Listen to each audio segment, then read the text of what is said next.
सम्मानीय सभामुख महोदय, आज गौर हत्याकाण्डको 18 वर्ष पुगेको दिन म सर्वप्रथम गौर हत्याकाण्डका महान शहीदहरूप्रति हार्दिक श्रद्धाञ्जली व्यक्त गर्न चाहन्छु र 18 वर्षदेखि न्यायको प्रतीक्षामा रहेका, न्यायको लागि सङ्घर्षरत पीडित परिवारप्रति हार्दिक सहानुभूति प्रकट गर्न चाहन्छु र सरकारसँग सोध्न चाहन्छु कि गौर हत्याकाण्ड जो दिउँसो भएको एउटा विभत्स हत्याकाण्डको छानबिन कहाँ पुग्यो, ती अपराधीहरू कहिले कानुनको दायरामा आउँछ भनेर सोध्न चाहन्छु।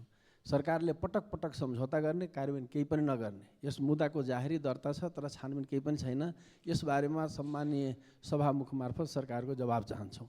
आजको कार्यसूचीमा प्रधानमन्त्रीसँग प्रश्न उत्तर कार्यक्रम राखिएको छ। सांसदले सोधेको प्रश्नको जवाबै नदिएको औचित्यहीन प्रश्न उत्तर कार्यक्रम कार्यसूचीबाट हटाइयोस् भने म सम्मानीय सभामुखजीको ध्यान आकर्षण गर्न चाहन्छु। तपाईँ हामी हेरिरहेछौँ, यदि मन्दिरमा मूर्ति छैन भने त मन्दिरको कुनै कामै हुँदैन, औचित्यहीन हुन्छन्।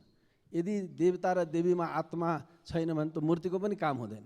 यदि कुनै प्रश्नको जवाब छैन भने त्यो जवाब सभाको कार्यक्रमको औचित्य छैन। मैले अस्ति फेरि सम्झाउन चाहन्छु, मैले सोधेको जवाब सम्मानीय प्रधानमन्त्रीले दिनु भएन।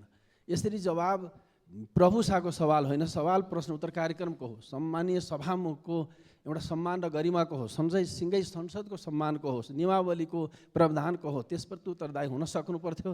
त्यसरी नभएको कार्यक्रमको औचित्य छ जस्तो मलाई लाग्दैन। त्यसैले यो कार्यक्रमको कार्यसूचीबाट आउन विशेष आग्रह गर्न चाहन्छु। यदि कार्यसूचीबाट हटाइएन भने त्यो कार्यक्रम म बहिष्कार गर्ने जानकारी गर्न चाहन्छु। धन्यवाद।